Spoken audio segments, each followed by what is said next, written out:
श्रीमदाचार्य मार्गेण सेव्यमानो स्मदीश्वराः निवारयतु नस्तापान् सुखसंदोह सिद्धये। अंतर्राष्ट्रीय पुष्टि मार्गीय वैष्णव परिषद द्वारा आयोजित षोडश ग्रंथ व्याख्यानमाला अंतर्गत 16मो ग्रंथ सेवाफलम। ग्रंथना आरंभમાં निज सेव्य श्री ठाकुरजीना श्री चरणों में दंडवत प्रणाम करूं। श्री आचार्य चरण श्री महाराणी मां श्री वल्लभकुल एवं आ सत्रना अध्यक्ष पूज्यपाद गोस्वामी 108 श्री वल्लभराय जी महोदय श्री जामनगर आप श्रीना पण श्री चरणों में दंडवत प्रणाम करूं। आटला दिवस थी श्रवण करी रहेल आप सर्वे श्री आचार्य चरणनी वाणीना अनुरागी, सिद्धांत जाणवाना जिज्ञासु आप सर्व श्रोताजनों ने भगवत स्मरण।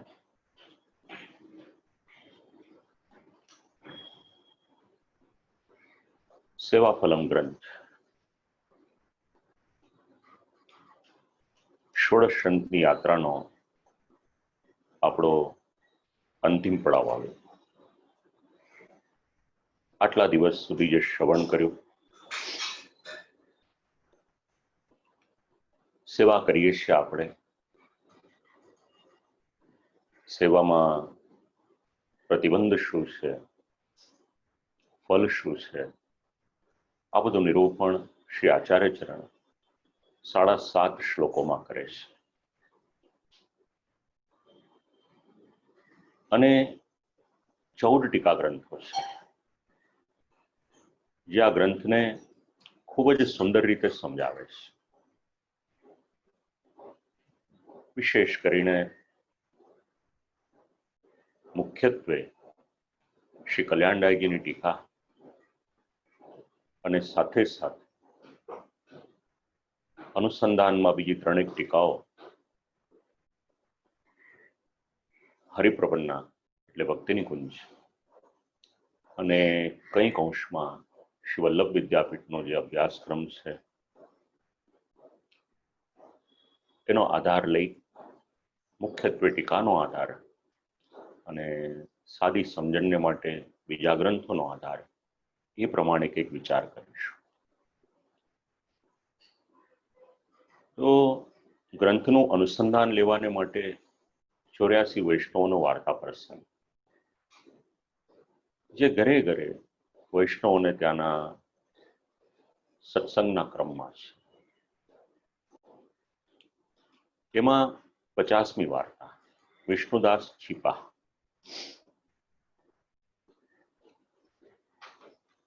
श्री ठाकुरजी ने लीला में श्री चंद्रावली जी सखी कमला एमनु नाम है। आगरा में एक छीपा ने घरे जन्म थयो छे, प्रज्ञा छे। मोटा थया, पिताजी वस्त्र छापी आपे, बजार में जईने वेची आवे। विवाह थया, सामान्य रीते जीवन व्यतीत थतुं हतुं। आम करता करता एक दिवस छीटनो ताको लई अने बजारमां वेचवाने माटे आव्या छे।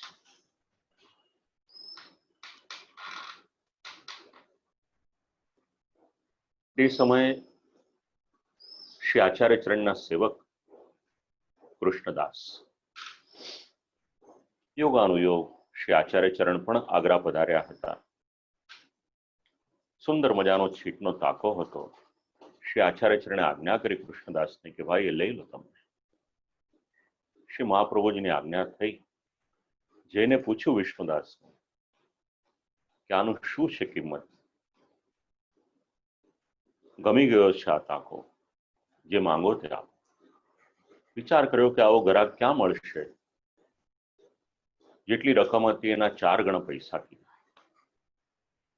કૃષ્ણદાસે આપી દીધા કે લો આ પૈસા. પૈસા લીધા.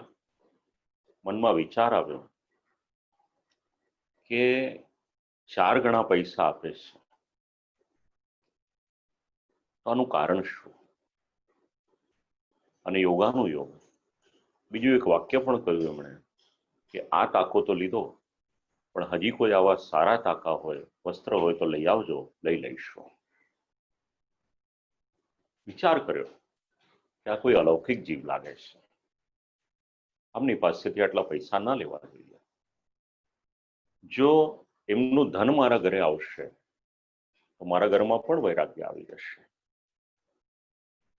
અનિતિનું ધન ન લેવાય.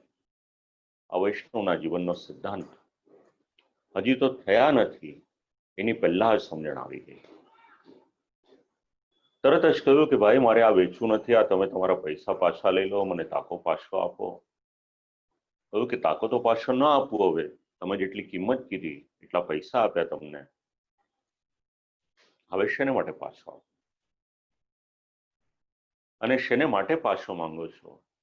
એટલે પોતાના મનની વાત કરી કે મેં 4 ગણી કિંમત લીધી તમારી પાસેથી, રૂપિયાને બદલે 4 રૂપિયા લીધા, એની જેવી વાત થઈ. પણ લાગ્યું કે આ કોઈ સામાન્ય જીવ નથી, કોઈ મહાપુરુષ છો. તમારું દ્રવ્ય અમારા ઘરે આવે તો અમે પણ વૈરાગી થઈ જઈએ, તમારા રૂપિયા મને પચે નહીં. જોઈએ તો એમને એમ લઈ જાઓ, મારે આ પૈસા નથી જોઈતા, પૈસા પાછા આપું ને તાકો પણ લઈ જાઓ. કહ્યું કે ભાઈ અમારા ગુરુજી, અમારા આચાર્યજી જે પોતાના સેવક ન હોય એનું દ્રવ્ય લેતા નથી, એટલે પૂછ્યું ક્યાં બિરાજમાન છે આપના આચાર્યજી? એટલે કહ્યું કે અહીંયા આગળ પીપળાનું ઝાડ છે એની પાછળ બિરાજમાન છે. આવીને દર્શન કર્યા. જીવનનું પરિવર્તન કઈ ઘટનાઓથી થાય છે વાર્તા પ્રસંગ સમજાવે છે આપણને. એક પ્રસંગ જ પર્યાપ્ત છે. વિનંતી કરી કે મહારાજ આપના સેવકમાં આટલો ધર્મ છે તો આપને માટે તો હું શું કહી શકું? સમજવા જેવી વાત છે વૈષ્ણવોએ. એક વૈષ્ણવ કોઈ પણ બીજી વ્યક્તિની સાથે જ્યારે વ્યવહાર કરે છે ત્યારે એ વૈષ્ણવ શ્રી આચાર્ય ચરણને અને પુષ્ટિમાર્ગને રિપ્રેઝન્ટ કરે છે. વાક્ય સમજાવે છે કે તમારા સેવકમાં આટલો ધર્મ છે, કૃપા કરીને શરણે લો મને. કહ્યું કે ભાઈ તમે છીપા છો, આચાર વિચાર ક્રિયા પુષ્ટિમાર્ગીય પરિપાટી આ બધું ક્યાંથી સંભાળશો? ધર્મ કઈ રીતે નિભાવશો? તો કહ્યું કે આપનો સેવક થઈશ પછી મને કોઈ ચિંતા છે નહીં. કહ્યું કે જાઓ ત્યારે શ્રી યમુનાજીમાં સ્નાન કરી આવો. સ્નાન કરીને આવતા હતા, કોઈનું એઠું પત્તું અડકી ગયું એટલે ફરીથી સ્નાન કરવા ગયા. શ્રી મહાપ્રભુજી પૂછ્યું કે ફરીથી સ્નાન કરવા કેમ ગયો ભાઈ? એટલે કોઈ એઠું પત્તું અડકી ગયું એટલા માટે. તો કે હજી તો તને બ્રહ્મ સંબંધ કરાવ્યા નથી ને ત્યાં તને આટલી બધી સમજણ આવી ગઈ. ચાલ હું તારી સાથે આવું છું યમુનાજીના તટ ઉપર, મારે પણ સંધ્યા વંદન કરવા છે ત્યાં આગળ, ત્યાં સ્નાન કરજે. કહ્યું કે આપ આપના કાર્ય માટે પધારતા હો તો વાંધો નહીં, પણ મારા માટે આપ પરિશ્રમ ન લેશો. અને એ સમયે શ્રી આચાર્ય ચરણ આજ્ઞા કરે છે કે તમારા જેવા વૈષ્ણવોને માટે જ લીલામાંથી આ ભૂતલ પર મારું આવવાનું થયું છે. આ શ્રી આચાર્ય ચરણની આજ્ઞા. અને સાથે સાથે વાર્તા પ્રસંગમાં ખૂબ મહત્વનું એક વાક્ય લખ્યું છે. વૈષ્ણવએ પોતાના કંઠમાં કંઠી ધારણ કરે એમ હૃદયમાં આ વાક્ય ધારણ કરવા જેવું છે કે આ બધા ગ્રંથો એ વૈષ્ણવોને માટે પ્રકટ કર્યા છે.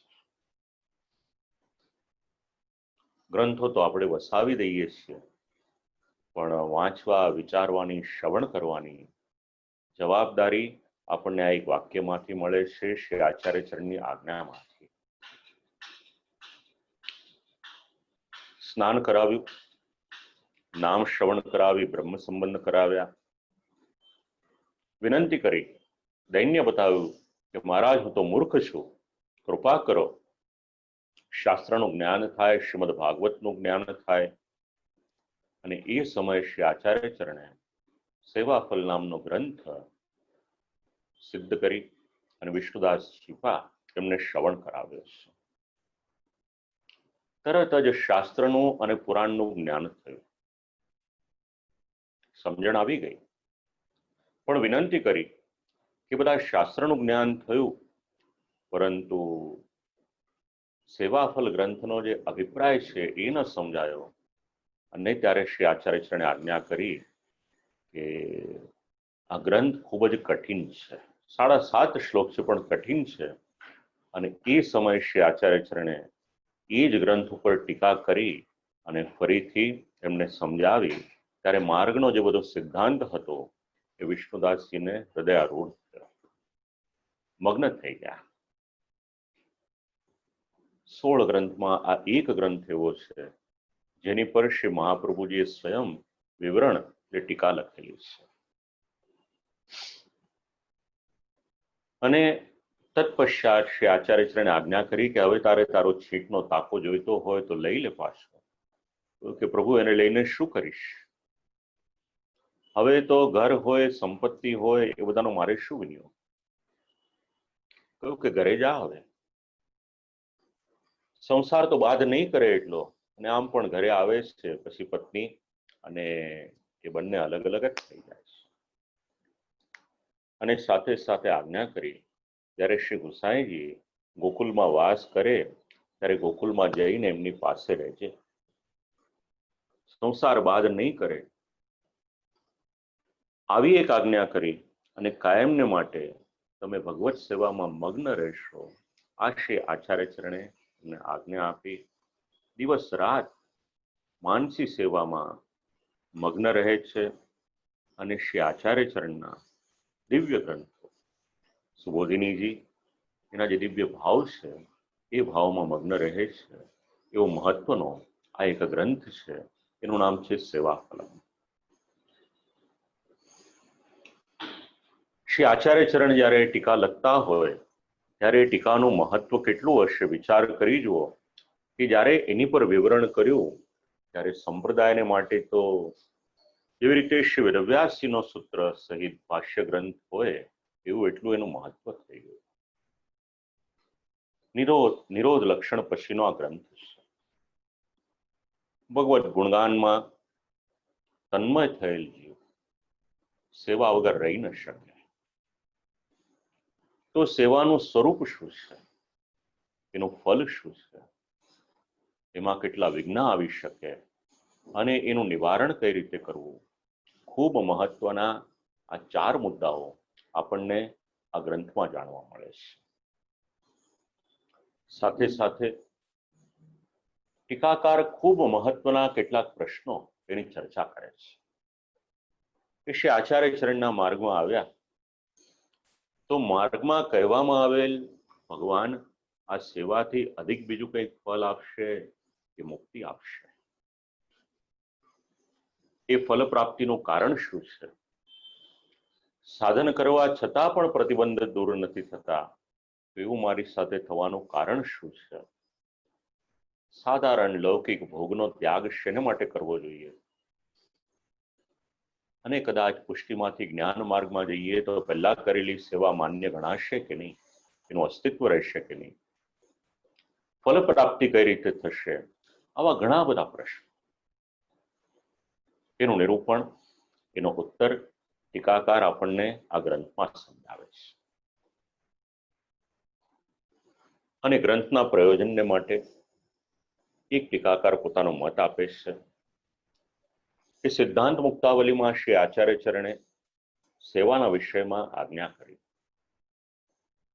એ છતાં પણ સેવાનું ફલ અને પ્રતિબંધ આ બંનેની વ્યાખ્યા અલગ અલગ ગ્રંથોમાં વિખરાઈને રહેલી હતી, ત્યાંથી શોધવી, વાંચવી, વિચારવી અને સમજવી એ નિજજનોને માટે ખૂબ કઠિન કાર્ય છે. અલગ અલગ ગ્રંથોમાંથી સંદર્ભ શોધવાના એ સરળ નથી, અને એટલા જ માટે આપણે બધાને પરિશ્રમ ન કરવો પડે એ કારણથી શ્રી આચાર્ય ચરણે આ ગ્રંથ પુષ્ટિ સૃષ્ટિને વિષ્ણુદાસ છીપાના માધ્યમ દ્વારા આપેલો છે. એનો આરંભ થાય છે યાદૃશી સેવના પ્રોક્તા તત્સિદ્ધો ફલમુચ્યતે અલૌકિકસ્ય દાનેહિ છાદ્ય સિદ્ધેન મનોરથા. અને એની પહેલા ટીકાકાર પ્રશ્ન કરે છે, શ્રીમદ વલ્લભાચાર્ય માર્ગોક્ત પ્રકારેણ સેવ્યમાનો ભગવાનિતોદિકમ કિંચિત ફલમ દાસ્યતિ મુક્તિમેવ વેતિ સંદિગ્ધ ચેતસામ. સંદિગ્ધ ચિત્ત, સંશય હોય, કંઈક કોઈ પ્રશ્ન હોય મનમાં, કોઈ શંકા હોય. પ્રશ્નના અનેક કારણો હોઈ શકે. કોઈ પરીક્ષા કરવા માટે પૂછે, તો કોઈક વાસ્તવિકતા જિજ્ઞાસા હોય એનાથી પૂછે, તો કોઈકના મનમાં શંકા હોય તો પૂછે. કોને જવાબ આપવો, કોને ના આપવો, એને માટે પણ શાસ્ત્રની મર્યાદા છે. અહીંયા ટીકાકાર શબ્દ પ્રયોગ કરે છે સંદિગ્ધ ચેતસામ, કે શ્રી આચાર્ય ચરણના આ માર્ગમાં કહેવામાં આવેલ પ્રકારથી સેવ્યમાન ભગવાન, સેવ્યમાનો ભગવાન આ સેવાથી અધિક કંઈક ફલ આપશે કે કેવળ મુક્તિ આપશે, આવો ટીકાકાર પ્રશ્ન કરી અને સંદિગ્ધ ચિત્તવાળાના મનનું સમાધાન કરવાને માટે, ચિત્તનું સમાધાન કરવાને માટે જે ફલ પ્રાપ્ત થવાનું છે એનો આ શ્લોક દ્વારા નિરૂપણ કરે છે. યાદૃશી સેવના પ્રોક્તા તત્સિદ્ધો ફલમુચ્યતે. જે પ્રકારની સેવા સિદ્ધાંત મુક્તાવલીમાં કહી છે, માનસી સેવા સિદ્ધ થતા જે ફલ થાય એ ફલ કહેવાય છે. અલૌકિક ફલનું દાન થતા અવશ્ય આદ્ય ફલરૂપ મનોરથ સિદ્ધ થાય છે. તો યાદૃશી સેવના પ્રોક્તા તત્સિદ્ધો ફલમુચ્યતે.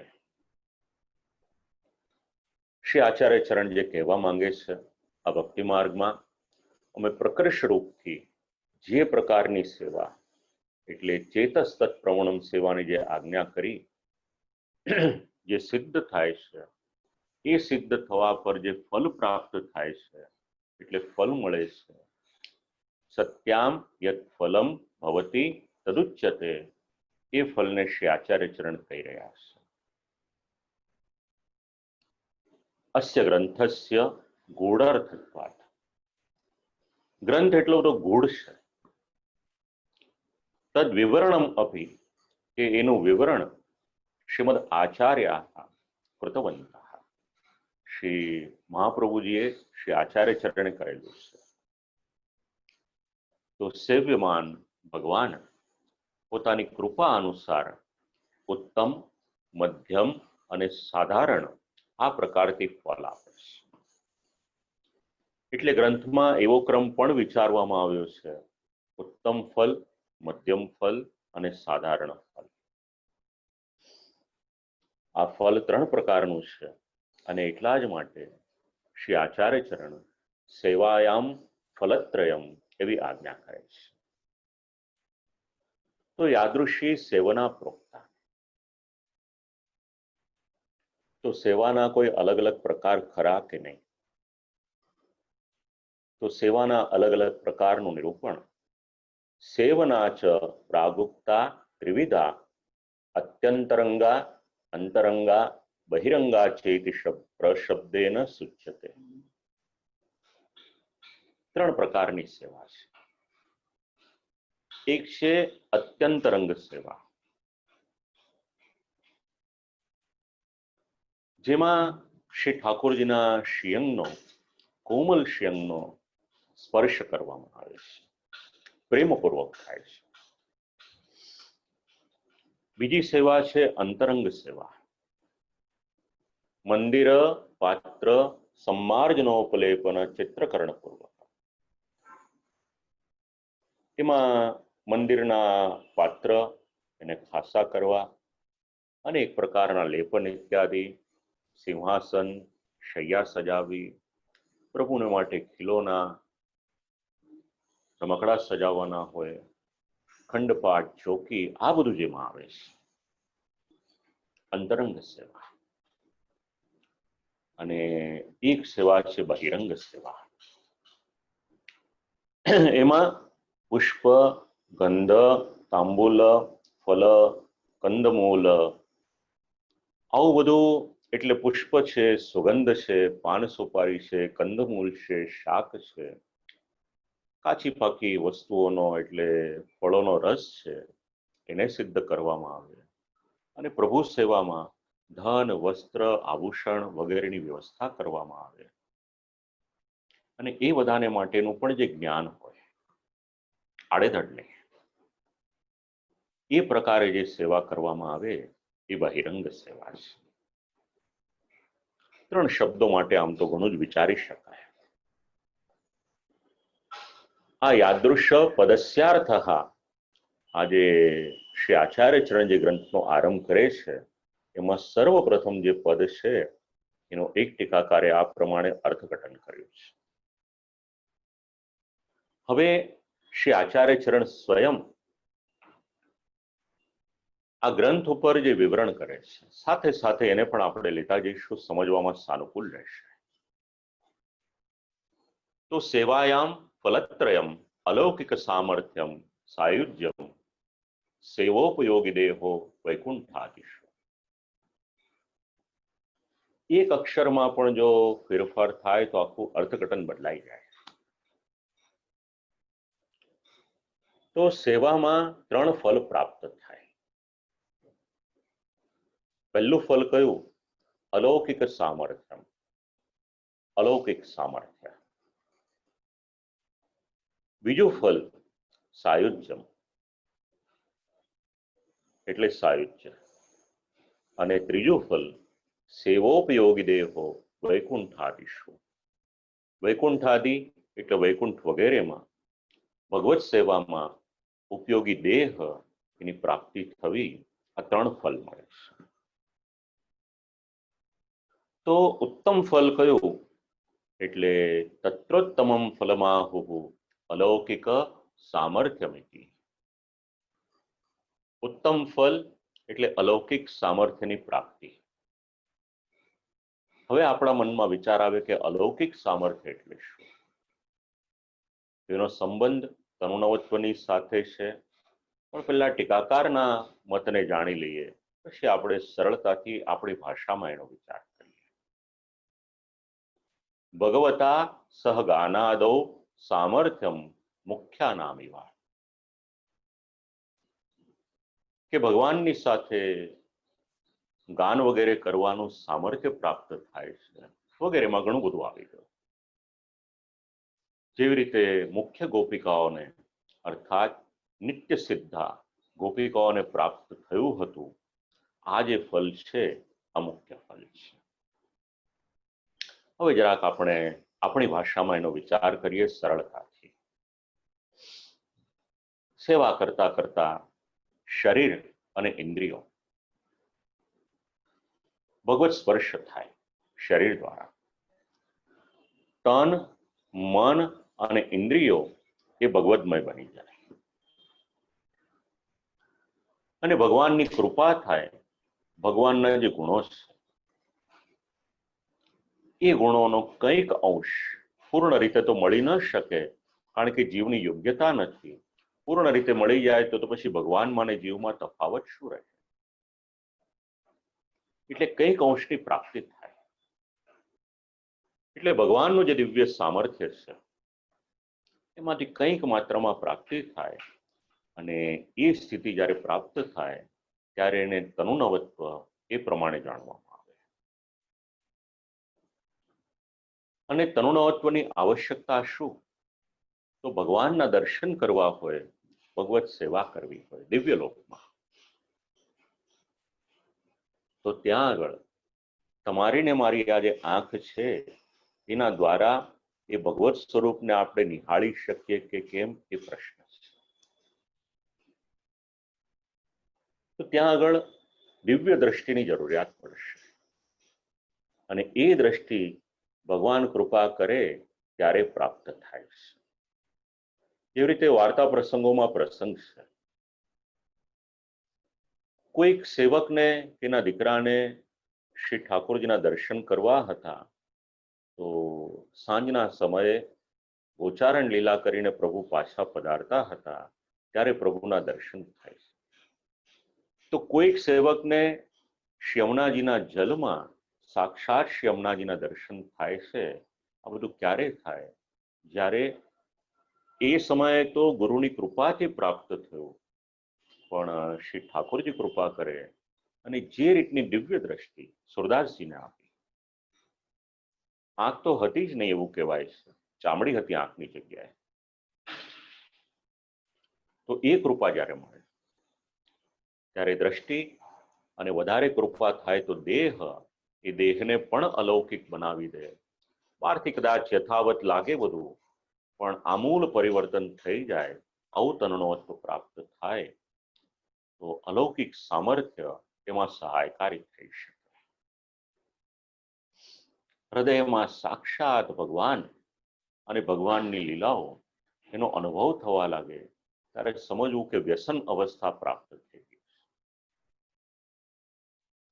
માનસી સિદ્ધ થઈ ગઈ હોય, અને આ અવસ્થા સુધી જે પહોંચી જાય તો અલૌકિક સામર્થ્ય એને અનુભવવા મળે.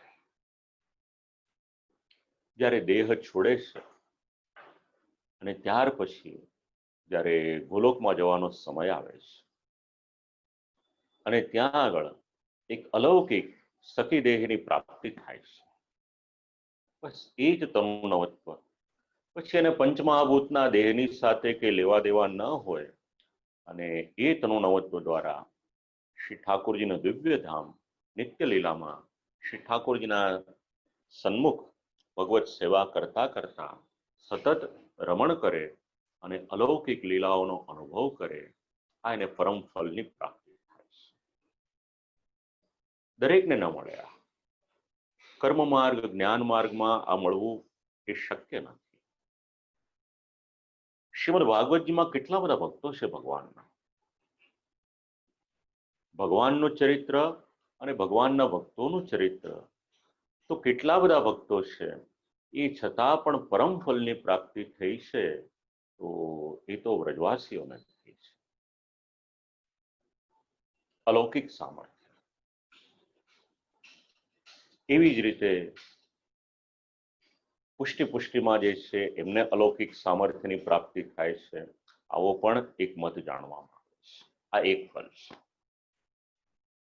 બીજું ફલ છે સાયુજ્ય, જેને મધ્યમ ફલ તરીકે ઓળખાવે છે. મધ્યમ ફલમાહુ સાયુજ્યમિતિ સહ યુનક્તિ સયોજો ભાવ સાયુજ્યમ સહભાવ ગોપાનામિવ. સંઘમાં જોડાવાને સંયુગ કહેવામાં આવે છે, અને સંઘમાં જોડાઈ રહેવાના ભાવને સાયુજ્ય આ શબ્દથી ટીકાકાર સમજાવે છે. સહભાવનો અર્થ થાય સાથે રહેવું. તો આવી રીતે સાથે કોણ રહેતું હતું? તો ભગવાનના જે ગ્વાલ બાલ છે, સતત શ્રી ઠાકોરજીની લીલામાં પ્રભુની સાથે છે.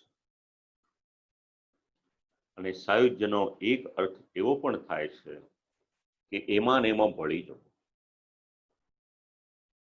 શ્રી ઠાકોરજીને આપણે મંગળભોગમાં દૂધ ધરીએ, એમાં મિશ્રી પધરાવીએ, તો દૂધ એમાં મિશ્રી એવી રીતે પીગળી જાય, ભળી જાય કે પછી એકત્વ થઈ જાય છે.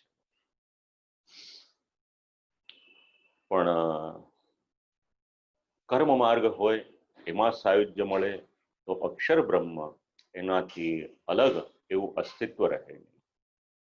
પણ પુષ્ટિજીવને જ્યારે સાયુજ્ય રૂપી ફલ મળે તો પૂર્ણ પુરુષોત્તમ શ્રી ઠાકોરજીના શ્રીઅંગમાં એનો લય થાય છે એવું કહેવાય છે. પછી એ જીવને શ્રી ઠાકોરજીના સ્વરૂપાનંદનો જે અનુભવ થવો જોઈએ એની ત્યાં આગળ ઉણપ રહે છે. એ છતાં પણ કદાચ થઈ પણ જાય તો પણ નિત્ય થતો નથી, અને જ્ઞાન માર્ગ અને કર્મ માર્ગ આ બંનેમાં જે સાયુજ્ય ફલ છે એની કરતા પુષ્ટિ માર્ગીય સાયુજ્ય છે એ ઘણું જ ઉત્તમ છે. એ છતાં પણ અલૌકિક સામર્થ્યમાં નિત્ય ભગવત સ્વરૂપાનંદનો જે દિવ્ય આનંદ પ્રાપ્ત થાય છે, એનો જે અનુભવ થાય છે, સાયુજ્યમાં એ નિત્ય નથી થતો, પરંતુ સમયાંતરે થાય છે. એટલા માટે આ એક મધ્યમ ફલ તરીકેનો ઓળખાવે છે. એના માટે મત એવો પણ મળે છે, પુષ્ટિ મર્યાદાનું આ ફલ છે, ભગવાનની સાથે સતત સ્થિતિ.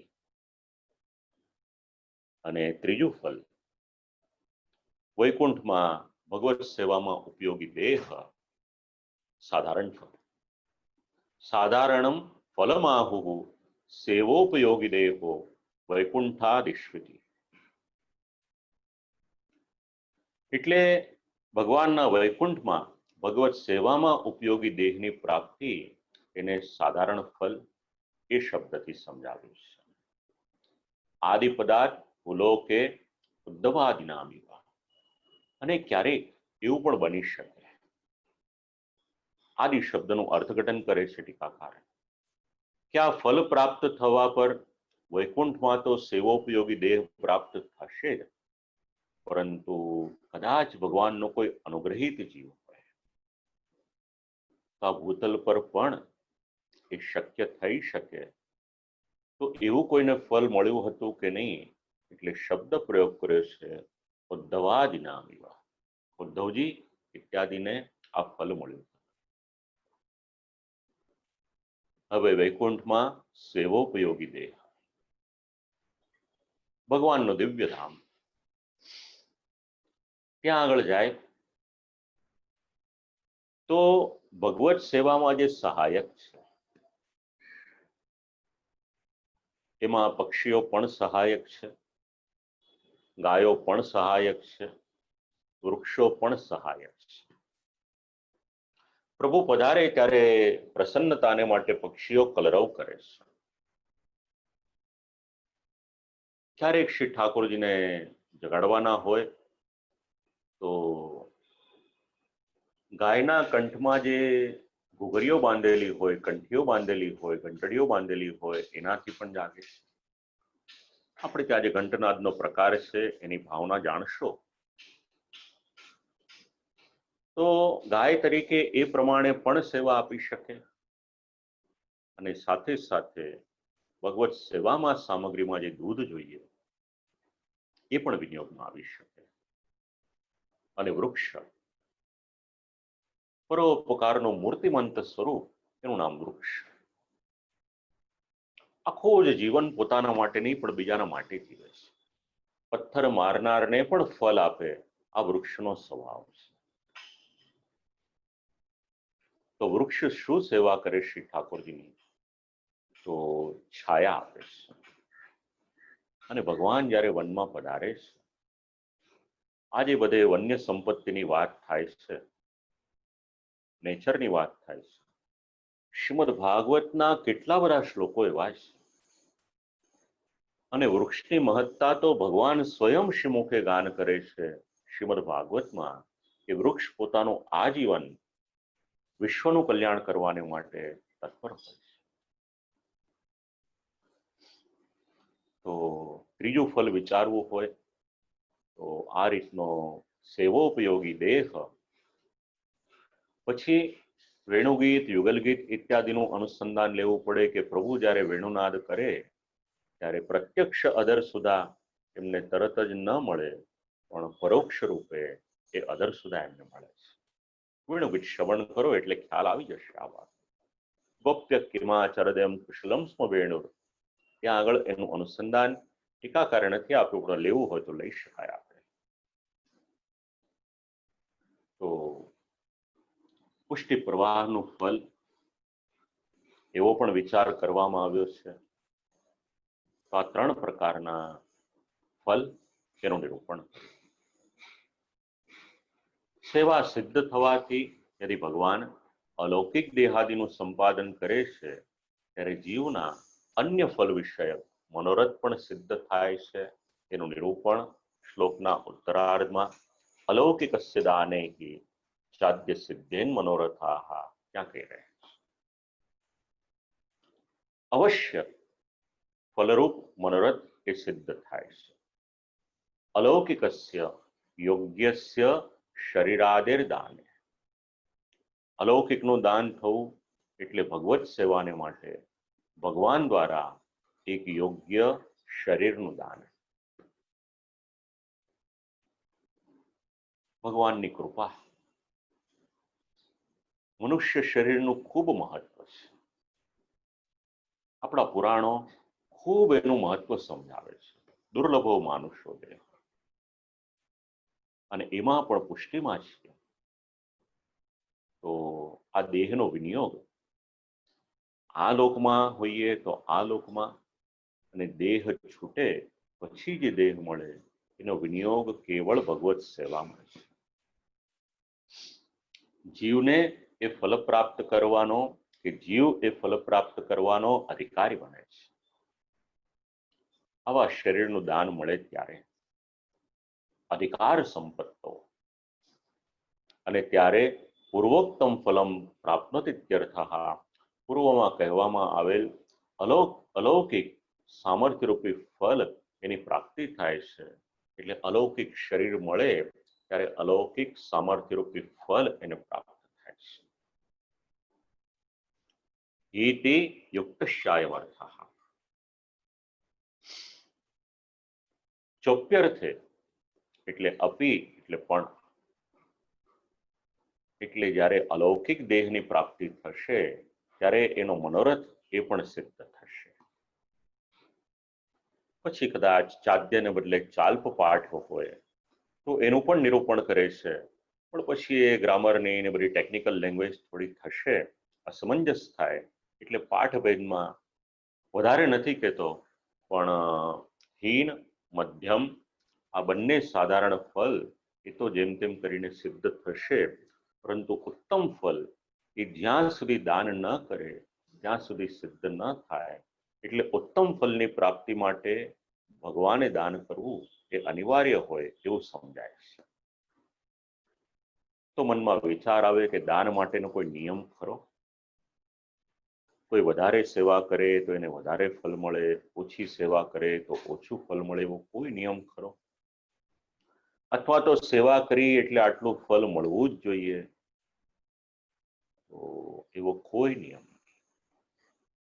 એ બધું જ શ્રી ઠાકોરજી નક્કી કરે કે મારે શું કરવું, અને ત્યાં આગળ આપણને એક શબ્દની જરૂર પડશે, એનું નામ છે કૃપા. ભગવાન જેની પર જેવી કૃપા કરે. જીવનું કર્તવ્ય શું? પૂર્ણ રીતે પ્રભુને સર્વસ્વ સમર્પણ કરે, પ્રીતિપૂર્વક ભગવત સેવા કરે, પોતાનું મન પ્રભુમાં પરોવી દે, અને પછી બધું જ પ્રભુને સોંપ્યું તો જે પણ પ્રમાણે શ્રી ઠાકોરજી કરશે એ પ્રભુની પર નિર્ભર છે. તત્પશ્ચાત બીજો શ્લોક, એના આરંભમાં પાછો પ્રશ્ન આવે છે કે ફલ મળવામાં કારણ તો કાલ હોય, કર્મ હોય, તો એવી રીતે અહીંયા કોઈ કારણ ખરું કે નહીં? સામાન્ય રીતે નિયમ એવો છે કે કર્મ દ્વારા ફલ પ્રાપ્ત થાય અથવા કાલ દ્વારા થાય. તો અહીંયા આગળ જે છે એવો કોઈ નિયમ નહીં, પણ અહીંયા ફલ પ્રાપ્ત થાય છે એ ભગવાનની કૃપાથી. એટલા માટે ફલમ વા યધિકારો વા ન કાલોત્ર નિયામકા. અલૌકિક ફલનું દાન ન કરે, ફલ અથવા અધિકાર સિદ્ધ થાય તો આ વિષયમાં કાલ એ નિયામક નથી. દાન કરવું હોય તો કરે, ન કરવું હોય તો ન કરે, એ પ્રભુની પર નિર્ભર છે. ફલ અથવા અધિકાર સિદ્ધ થાય તો એમાં ભગવાનની ઉપર કાળ નથી. કાળનું શાસન તમારી ને મારી પર ચાલી શકે. અને પુષ્ટિમાં તો એવો પણ પ્રસંગ મળે છે કે કોઈ માળી એવા હતા કે આવેલા કાળને પણ પાછો મોકલી દેશે. તો જો પુષ્ટિમાં શ્રી ઠાકોરજીના સેવકમાં આટલું સામર્થ્ય હોય તો ભગવાનની પર કાળનું કોઈ શાસન ચાલી શકે ખરું કોઈ દિવસ? તો શ્રી આચાર્ય ચરણ આજ્ઞા કરે છે, ભજના નંદ લક્ષણ ફલે તદધિકારયો કાલો નિયામકો દાતા પ્રતિબંધકો વા ન ભવતીત્યર્થ.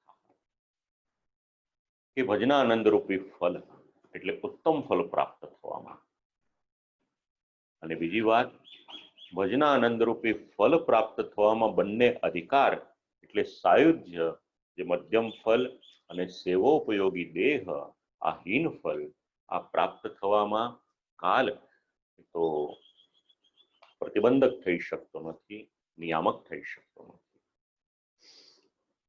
સેવા સિદ્ધ થાય ત્યારે જે ફલ કહેવામાં આવ્યું છે.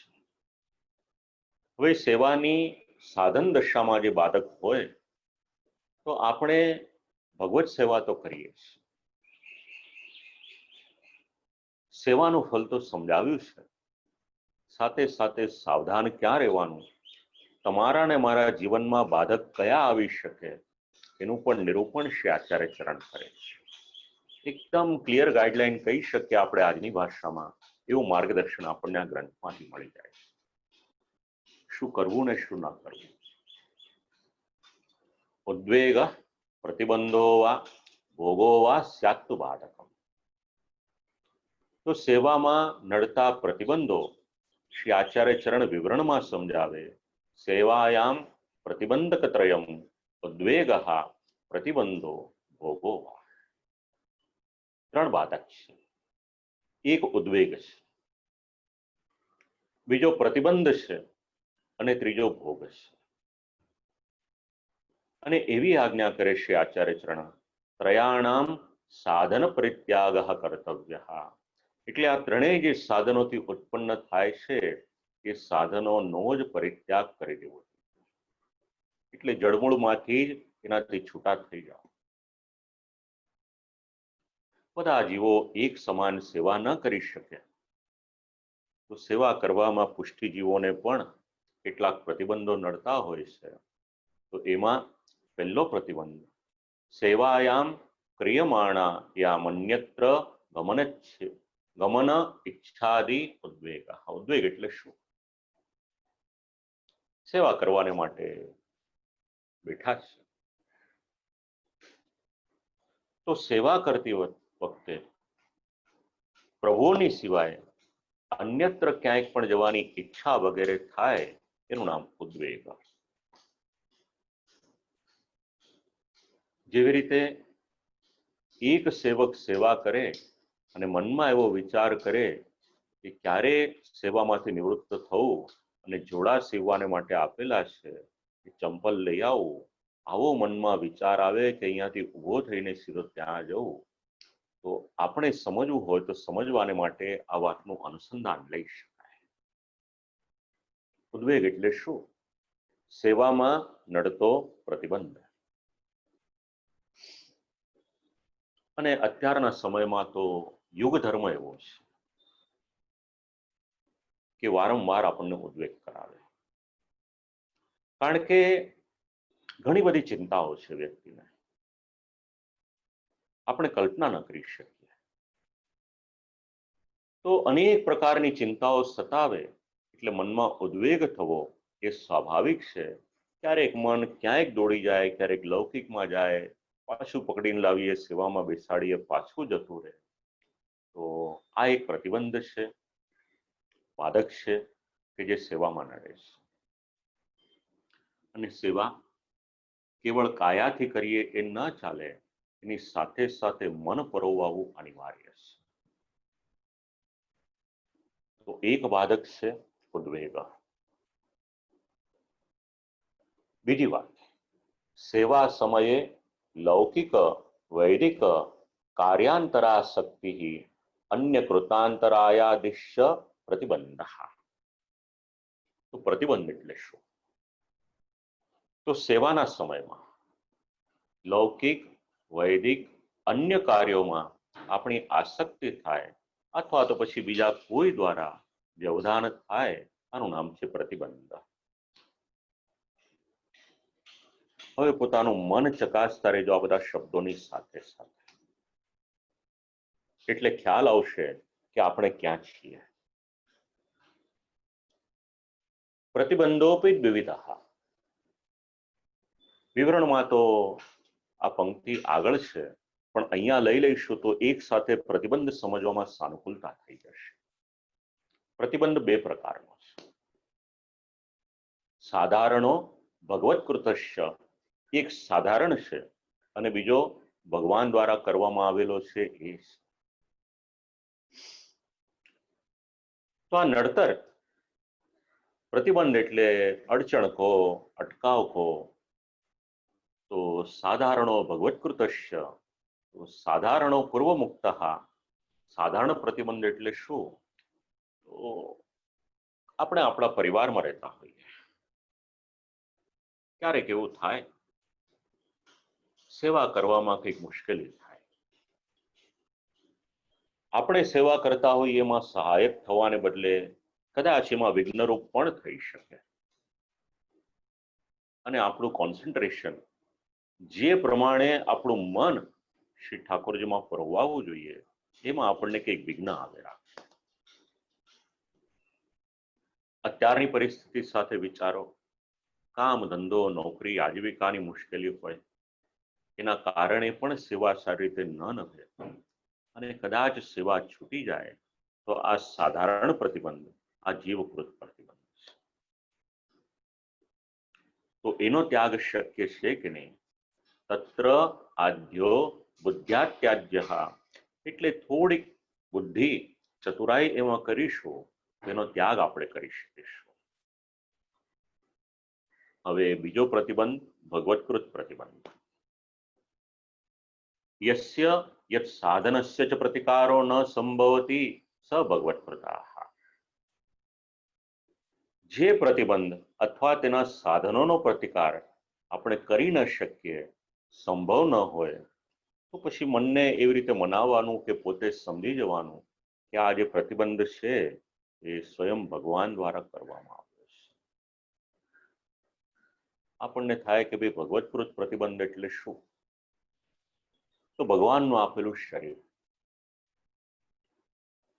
બીમાર પડી જઈએ. ઘણા વૈષ્ણવ એવા છે, આ જીવન શ્રી ઠાકોરજીની સન્મુખ થયા હોય, વૃદ્ધાવસ્થા આવી પછી સેવા નથી કરી શકતા. શરીરની શિથિલતા, કદાચ શરીર સ્વસ્થ હોય અને સૂતક આવી જાય, કોઈ આપણું સ્વજન હોય હરિશરણ થઈ જાય, સેવા છૂટી જાય.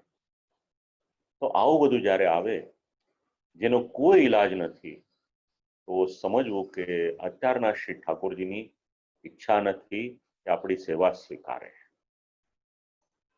ક્યારેક આપણી કસોટી કરવાને માટે પણ પ્રભુ આવું કરે. તો ભગવત્કૃત જે પ્રતિબંધ છે, આપણે પ્રયત્ન કરીએ એ છતાં પણ એ દૂર નથી થતા. એ તો શ્રી ઠાકોરજી ઈચ્છે તો જ દૂર થાય છે. પછી એમાં વિવેક ધૈર્યાશ્રયમાં જે સમજ્યા હતા, હઠ ન રાખવી. જે ષોડશમાં શ્રવણ કર્યું છે, ભગવાનની કથા, કથા શ્રવણ, કીર્તન, સ્મરણ ઇત્યાદિનો ત્યારે આધાર લઈ શકાય આપણાથી. તો આ બીજી વાત સમજાવી. સેવામાં આ પ્રકારનું અડચણ એ પ્રતિબંધ છે. બે પ્રકારનો પ્રતિબંધ. અને ત્રીજી વાત છે એનું નામ છે, બે પ્રકારનો આજે અલગ અલગ પ્રકારનો પ્રતિબંધ, જીવકૃત, ભગવત્કૃત. અને હવે ત્રીજી વાત છે, ત્રીજી અડચણ છે, એનું નામ છે ભોગ. ભોગો વિષયાણામ. ટીકાકાર એક જ શબ્દ આપે છે. ભોગ એટલે શું? તો સાંસારિક વિષયોનો ભોગ. એની સાથે પછી જેટલું જોડવું હોય એટલું જોડી શકાય. આપણે બહુ સારો પ્રસંગ ગઈકાલે રાતના એક વાંચ્યો મેં. તો આપણા મનની વૃત્તિઓ સતત ભોગ ભોગવવામાં આસક્ત હોય તો આ ભોગ કેટલા પ્રકારનો? તો શ્રી આચાર્ય ચરણ આજ્ઞા કરે છે, ભોગો વિવિધ, લૌકિકો અલૌકિકશ્ચ. અહીંયા આગળ જે સેવક છે એનો પરિચય આપણને થઈ જાય. એક ભોગ છે લૌકિક છે અને બીજો છે અલૌકિક છે. લૌકિકો અલૌકિકશ્ય, તો લૌકિક ભોગ અને અલૌકિક ભોગ. રૂપ, શબ્દ, ગંધ, સ્વાદ અને સ્પર્શ, આ વિષયોના જે ભોગ છે એને લૌકિક સાથે લઈ શકાય અને ભગવત કૃપા થાય. ભગવદ અદ્રામૃત અલૌકિક સ્વરૂપના દર્શન થાય, અદ્રામૃતના પાન કરવા મળે, ભગવાનના ગુણગાન એને શ્રવણ કરીએ, તો આ જે છે અલૌકિક ભોગ છે. લૌકિક ભોગ સમજી શકાય એવું છે, સેવામાં વિઘ્નરૂપ છે, અને અલૌકિક ભોગ છે એ તો સહાયરૂપ છે. લૌકિકમાં અટવાઈએ એ તો લોક સિદ્ધ, લૌકિકો લોક સિદ્ધ યથા લોકાહ સ્વાર્થ ઉચ્ચાવચાન પદાર્થાનાનીય ભોગમ કુર્વંતી સ લૌકિકો બુદ્ધ્યાત્યાજ્ય. મનમાં થયું એટલા સાધનો વસાવ્યા ને એમાં આપણે અટવાયેલા રહ્યા અને ભોગ ભોગવવા લાગ્યા. ભારતીય સંસ્કૃતિ એ ભોગ સંસ્કૃતિ નથી. ઘણા ચરિત્રો મળે છે આપણે, તો પોતાની મરજીથી પોતાના માટે બધા પદાર્થો લાવી અને ભોગ ભોગવીએ એ લૌકિક ભોગ. અને અલૌકિક ભોગમાં શ્રુતિ સ્મૃતિ પુરાણાદિ સિદ્ધો ભોગો વ્યાવર્તિતા. શ્રુતિ સ્મૃતિ પુરાણ ઇત્યાદિમાં શાસ્ત્ર સિદ્ધ જે અલૌકિક ભોગ છે એને ત્યાગવાની વાત એ નથી કહી. તો લૌકિક ભોગના પરિણામે આપણામાં પ્રમાદ આવે,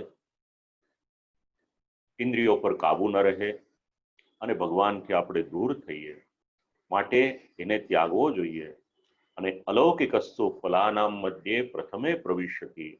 અલૌકિક ભોગ એ તો સેવાના ત્રણેય ફલોની અંતર્ગત જે પ્રથમ ફલ છે એટલે અલૌકિક સામર્થ્ય છે એમાં પ્રવેશ કરે છે.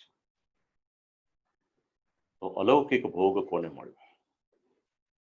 અલૌકિકો ભગવદ દત્ત, ભગવાને આપ્યો હતો.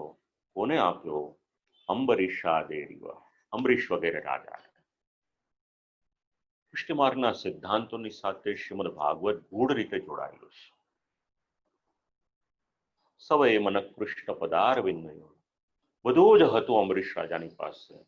એ છતાં પણ બધી જ વૃત્તિઓ એમની ભગવાનના શ્રીચરણમાં, શ્રી દ્વારકાધીશના શ્રીચરણમાં રોકાયેલી હતી.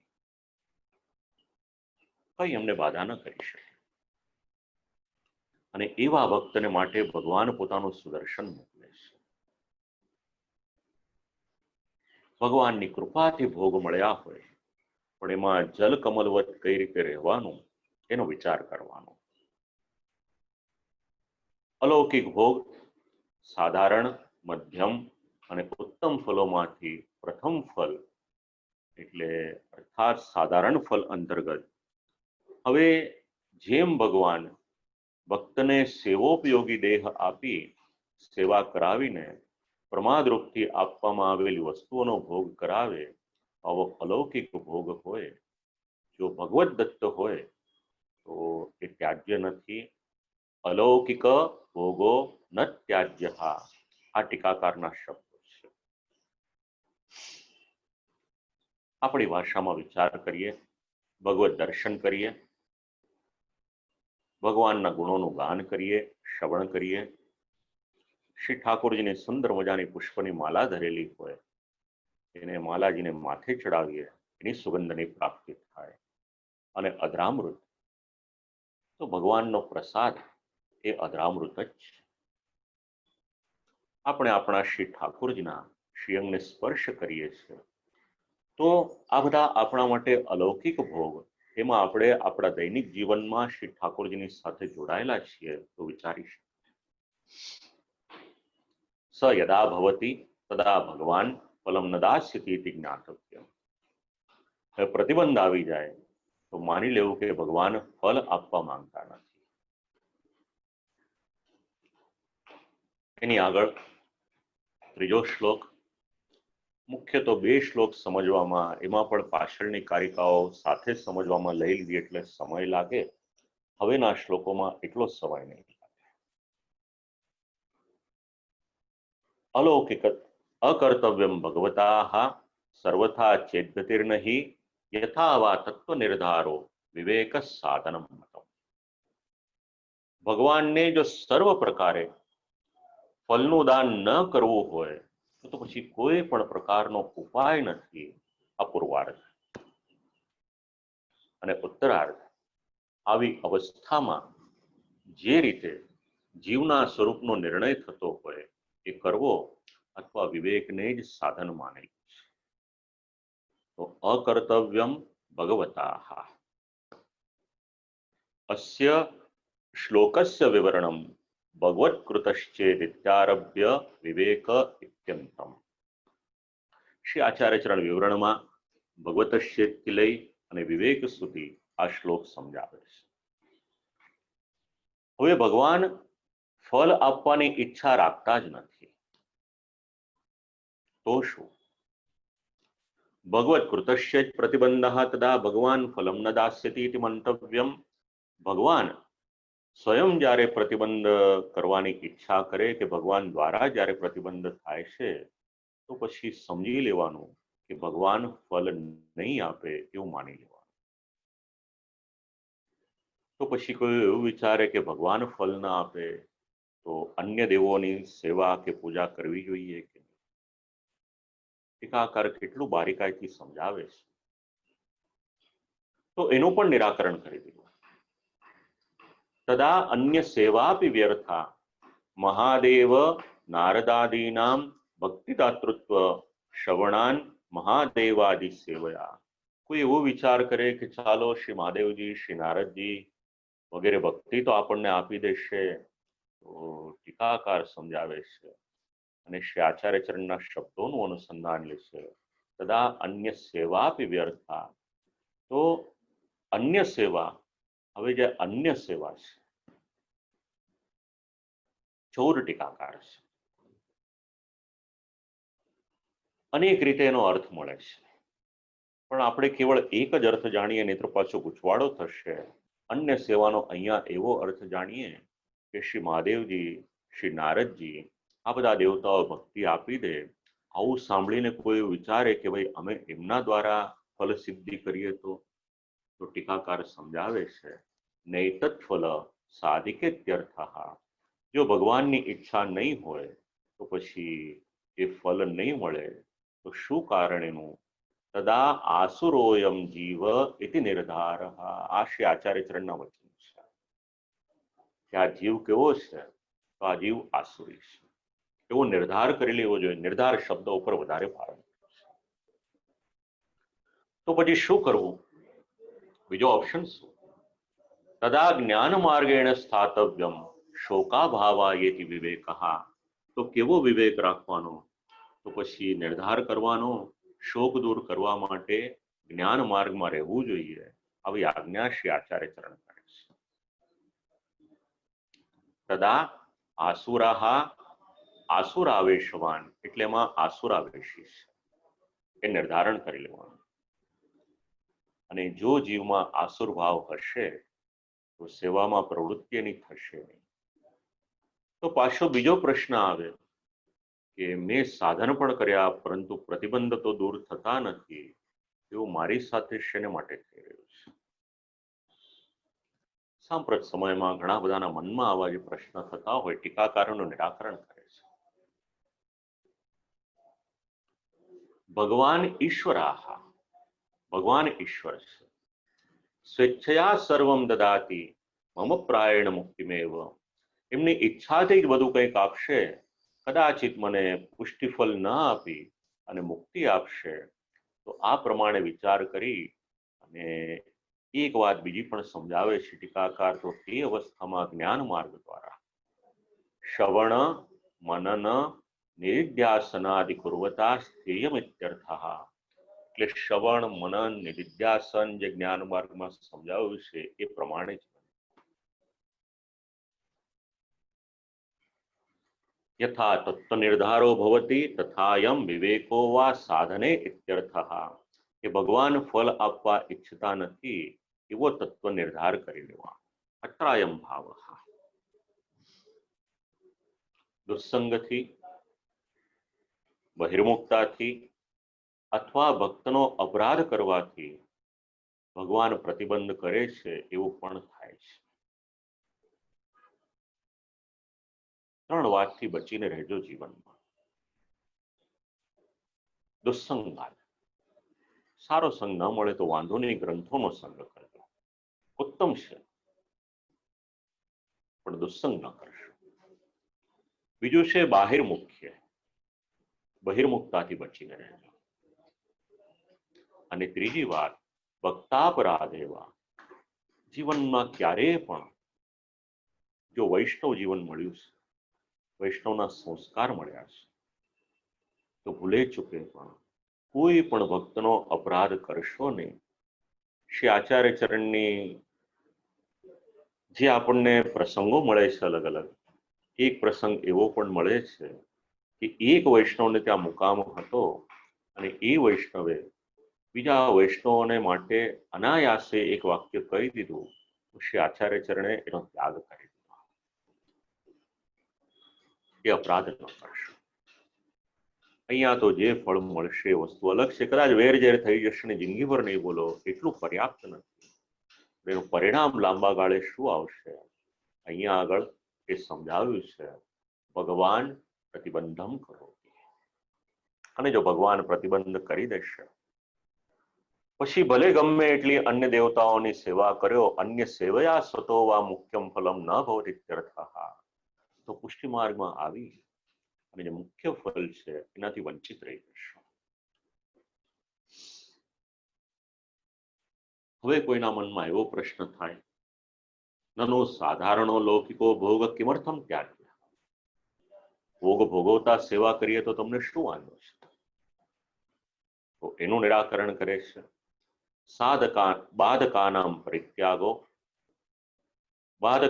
પરિત્યાગો ભોગેપ્યેકમ તથા પરમ નિષ્પ્રત્યુહમ મહાન ભોગઃ પ્રથમે વિશતે તથા. ત્રણ બાધક તો વિચાર્યા. લૌકિક ભોગ દેહાશક્તિથી થાય છે એ પણ સમજ્યા, અલૌકિક ભોગ બાધક નથી એ પણ જાણ્યું. તો સેવામાં બાધ કરનારા સર્વ કારણોનો પરિત્યાગ કરવાનો અને લૌકિક અલૌકિક ભોગમાં પણ લૌકિકનો ત્યાગ કરવો. જે બીજો લૌકિક પ્રતિબંધ છે એનો પણ ત્યાગ કરો અને વિઘ્ન વગરનો જે મહાન અલૌકિક ભોગ છે કે જે સેવામાં અંતરાય રૂપ નથી, તો તે સેવાના પ્રથમ ફલમાં નિરંતર સમાવેશ થાય છે. આ વાત આ શ્લોકમાં સમજાવી. જે આપણે ઉપર એક સાથે લઈ લીધું, બસ એનું જ અહીંયા આગળ અનુસંધાન આપણે લઈ શકાય. તત્પશ્ચાત નનો સાધારણો ભોગ કથમ ત્યક્તવ્યમ ઇત્યાકાંક્ષયામા. સાધારણ ભોગનો ત્યાગ શેને માટે કરવો જોઈએ? સવિઘ્નોલ્પો ઘાતકસ્યાત બલાદેતો સદામતો. લૌકિક ભોગ અનેક વિઘ્નો વાળો હોય છે, સમજી શકાય વાત છે. આપણે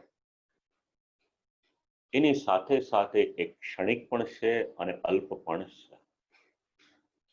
એ બંનેને સદા બલપૂર્વક એટલે મોટા બળવાન એવા ઘાતક હાનિકર માનેલા છે. ભોગ ભોગવવો તો સારો લાગે છે, દરેકને લાગે છે, પણ જેમણે ઘણા ભોગ ભોગવ્યા એ પણ એ ભોગથી તૃપ્ત નથી થયા.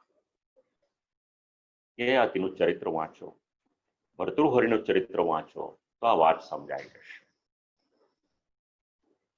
તો સવિઘ્નો અલ્પો ઘાતકસ્યાત ઇતિ સવિઘ્નત્વાદ અલ્પત્વાદ ભોગસ્ત્યાજ્યઃ એતો પ્રતિબંધકો. આ વિવરણમાં શ્રી આચાર્ય ચરણ આજ્ઞા કરે છે. વિઘ્ન સહિત અને અલ્પ હોવાને કારણે ભોગ એ ઘાતક હોય છે, એટલે એનો ત્યાગ કરવો જોઈએ. તો ખૂબ જ સરળ ભાષામાં વિચારીએ તો અનેક વિઘ્નોથી એ ભરપૂર છે. આ એક વાત છે. અને બીજી વાત, કદાચ એનાથી સુખ મળે એવું આપણને લાગે છે. તે સુખ કેવું છે? એ સુખ ખૂબ જ ક્ષુદ્ર કક્ષાનું છે અને અલ્પ એટલે નહીં પ્રમાણમાં લગભગ નહીવત જેવું એનું સુખ હોય છે. એટલા માટે શ્રી આચાર્ય ચરણ આવી આજ્ઞા કરે છે.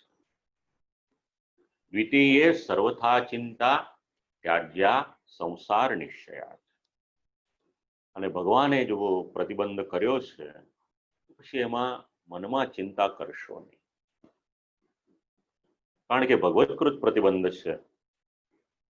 હવે જ્ઞાન માર્ગમાં રહેવા છતાં પણ આ પ્રતિબંધ આવી રહ્યો હોય તો એ ચિંતાને દૂર કરવાને માટે શ્રી આચાર્ય ચરણ દ્વિતીય એ શબ્દથી આજ્ઞા કરે છે. સવિઘ્નત્વાત સર્વથા ન સિદ્ધતિ. વિઘ્ન સહિત છે, સર્વથા સિદ્ધ તો થઈ શકતો નથી, અલ્પદાયી પણ છે. આ બધી જ વાત સમજાવી ભોગ અને પ્રતિબંધનું સામર્થ્ય જેવું છે. ગમે એટલી સાવધાની રાખો પણ એ પ્રતિબંધક થાય અને થાય જ. કેવી રીતે આ કોરોનાના વિષાણુ છે, આપણે ન્યૂઝપેપરમાં વાંચીએ છીએ, ટેલિવિઝન ઉપર જોઈએ છીએ, જે વ્યક્તિ ક્યારેક ઘરની બહાર નથી નીકળ્યો ક્યારેક એને પણ એ બાદ કરી દે છે. તો એક મૂળભૂત સ્વભાવ હોય છે પ્રત્યેક વસ્તુનો. તો આ ભોગ અને પ્રતિબંધ એનું સામર્થ્ય જેવું છે કે પ્રતિબંધક થાય અને થાય જ. એટલા માટે શ્રી આચાર્ય ચરણ કહે છે કે બાધકોનો પરિત્યાગ કરવો જોઈએ. આ વાતનું વ્યાખ્યાન શ્રી ટીકાકાર એવું કહે છે કે આગળ કરી દીધું. અને જ્ઞાન સ્થિતિ એ શબ્દનું તાત્પર્ય શું? ત્યાં તત્વ નિર્ધાર અને વિવેક આ બે શબ્દ જે આપણે વિચાર્યા. એટલે જ્ઞાન માર્ગમાં પણ જો રહેવા છતાં પણ પ્રતિબંધ આવતો હોય, તો મનમાં ચિંતા થતી હોય તો એ પણ એમાંથી નિવૃત્ત થવું જોઈએ. કારણ કે ભગવાનની કૃપા નથી તો કંઈ પણ કરીશું આપણે. સ્વસ્ય સંસાર નિશ્ચયાત એટલે ભગવાને જ નક્કી કરેલું છે કે આને સંસારમાં રહેવા દેવાનું છે. અને જ્યારે ભગવાને તમારા ને મારે માટે કંઈક નિર્ણય કર્યું હોય તો પછી આગળ બીજી કોઈ વાત રહેતી પણ નથી. તો પાછો પ્રશ્ન આવે કે ચાલો આ બધું જ અમને સમજાઈ ગયું અને અમે જ્ઞાન માર્ગમાં આવી ગયા, તો આગળ અમે જે પુષ્ટિ માર્ગમાં હતા અને સેવા કરી હતી એ સેવા એનું શું? એનું અસ્તિત્વ રહેશે કે નહીં? નનુ પૂર્વકૃત સેવાયા સત્વાત ફલમ કથમ ન ભવે. તો આદ્યેન ભગવતા ભગવત કૃત પ્રતિબંધેન ત્યાંથી સમજાવે છે. આદ્ય ફલાભાવે, તો ભગવાન દ્વારા પ્રતિબંધ થવાથી ફલનો અભાવ રહેવાનું કારણ શું? કાયા વાણી મનથી તત્પર થઈ અને સેવા કરી હોય તો વાંધો નહીં, પણ જો એ પ્રમાણે ન કરી હોય તો સા સેવા નાધિદૈવિકી, એ સેવા આધિદૈવિકી થઈ શકે નહીં. અને કદાચ એ બધું પણ ધ્યાન રાખ્યું એ છતાં પણ કોઈ ભક્તનો પણ અપરાધ કરી દીધો તો ભગવાન એ સેવાને માન્ય નથી કરતા. ન મન્યેત આ ટીકાકારના શબ્દ છે અને એનું પરિણામ શું આવે? ભગવદગામિની ન ભવતી, એ સેવા ભગવાન સુધી પહોંચતી નથી.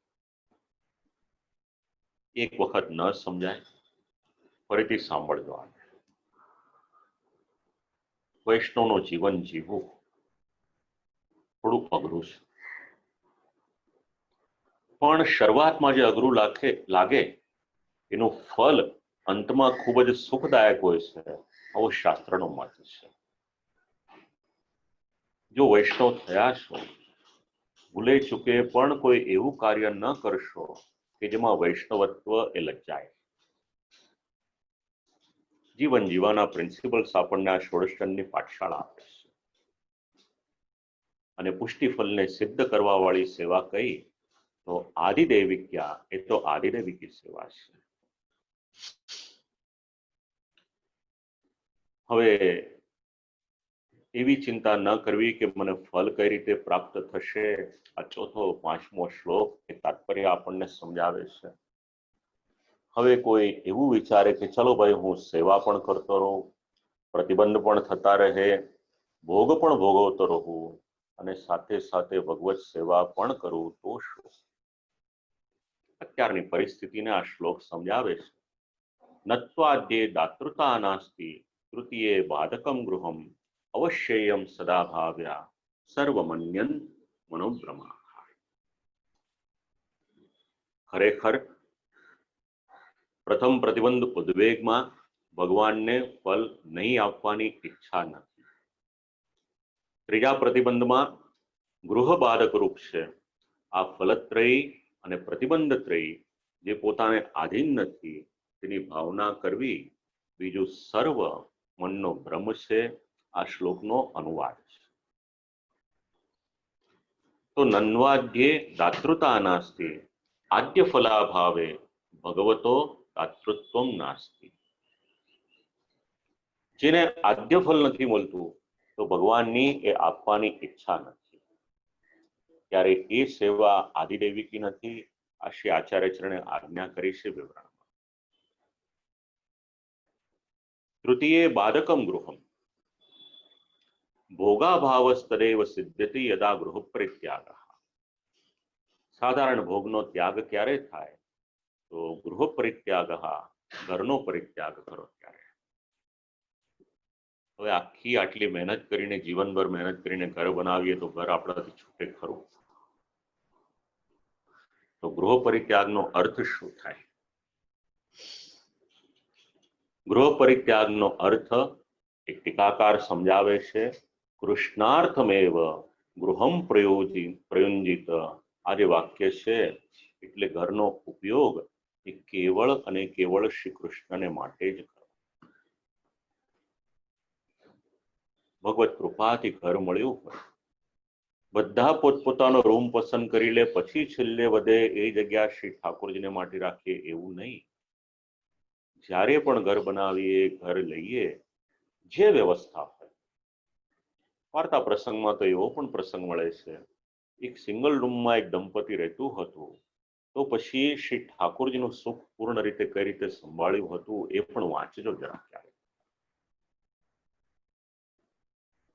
ભગવત સુખનો સંબંધ કેવળ સાધન સંપત્તિની સાથે નથી, આ તો દ્રઢ સિદ્ધાંત છે. તો ઘરનો ઉપયોગ જો ભગવાન શ્રી કૃષ્ણને માટે જ કરી તો જે ભોગ હશે એ પણ અલૌકિક બની જશે અને લૌકિક ભોગ છૂટી જશે. આવી સુંદર સમજણ ટીકાકાર આપે છે. અવશ્યેયમ સદા ભાવ્યા સર્વમન્યન મનોભ્રમા. તો આ ફલત્રયી અને પ્રતિબંધત્રયી જે પોતાને આધીન નથી એવી ભાવના કરવી બીજું સર્વ એ મનનો ભ્રમ છે. શ્રી આચાર્ય ચરણ આ રીતની આજ્ઞા કરી, માર્ગની રીતિ સમજાવે. તો તમારું ને મારું કર્તવ્ય શું? અવશ્ય જો શ્રી આચાર્ય ચરણના સેવક થયા છીએ તો અવશ્ય આપણે એ પ્રમાણે આપણું જીવન જીવવાનું છે.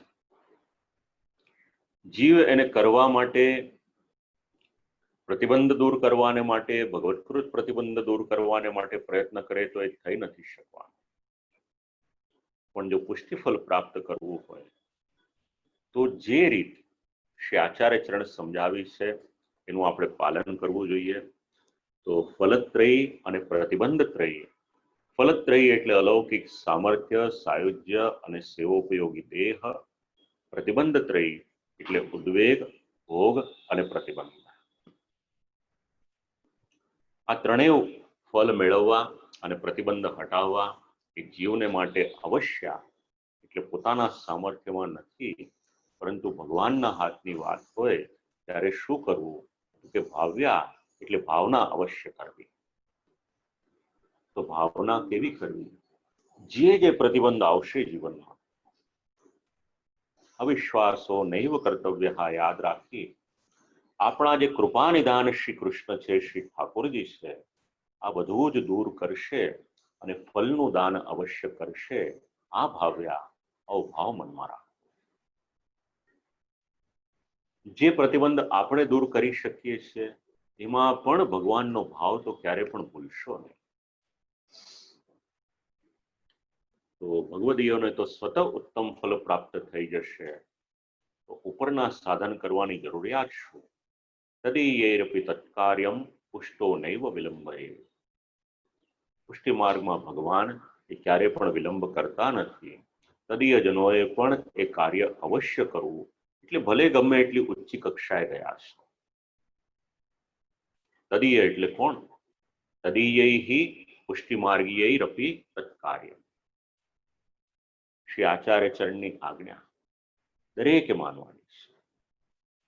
ક્યાંક એવું પણ જોવા મળી જાય કે પુષ્ટિ માર્ગમાં પ્રવેશ કરે ને ફળ મળી જાય, અને ક્યાંક વિલંબ પણ થાય.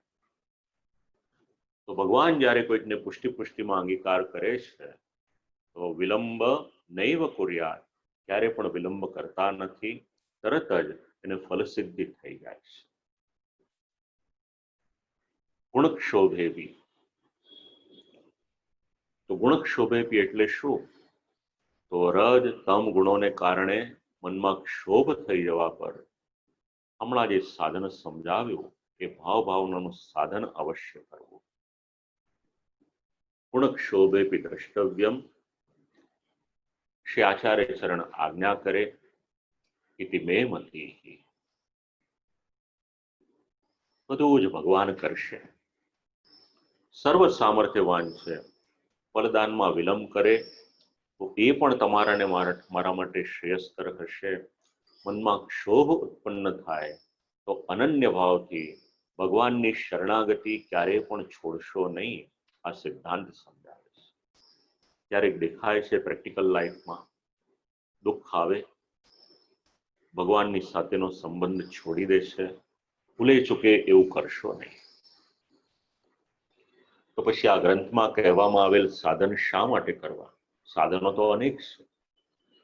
તો કુસૃષ્ટિરત્ર વા કાચિદ ઉત્પદ્યેત સવે ભ્રમાહ.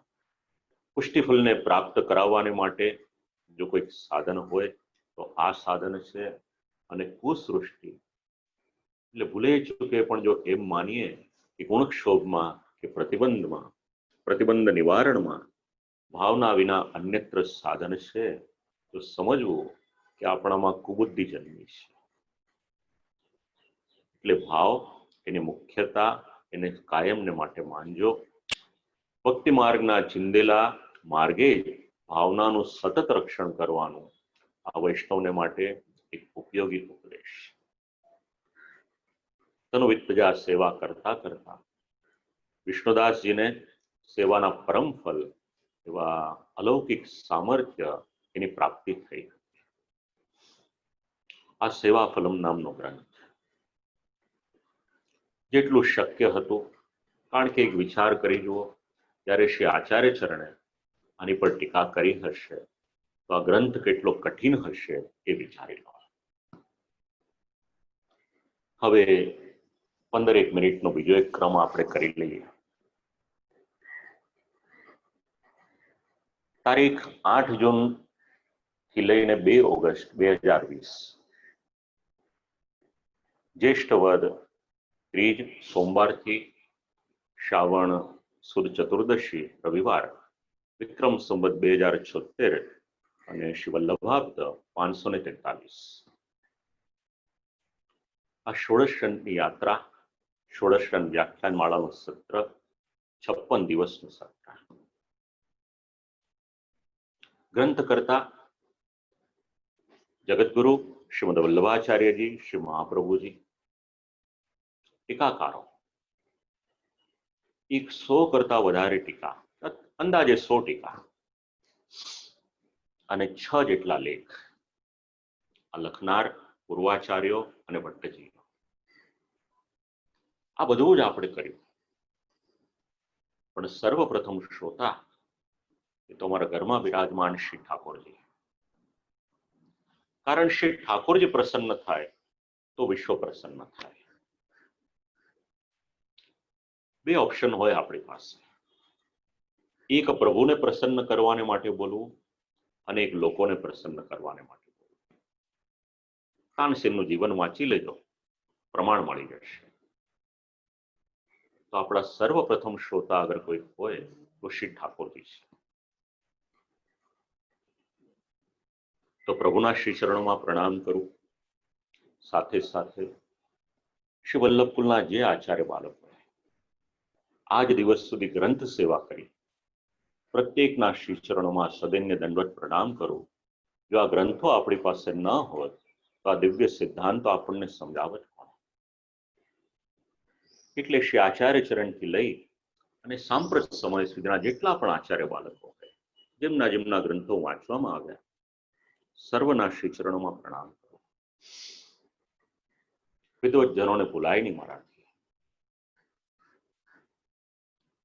તો તે સન્માર્ગ રક્ષકા, વિદ્વજનો તો ખરા, પણ જેમની પાસે રહીને કંઈક જાણવા મળ્યું, કંઈક શીખવા મળ્યું.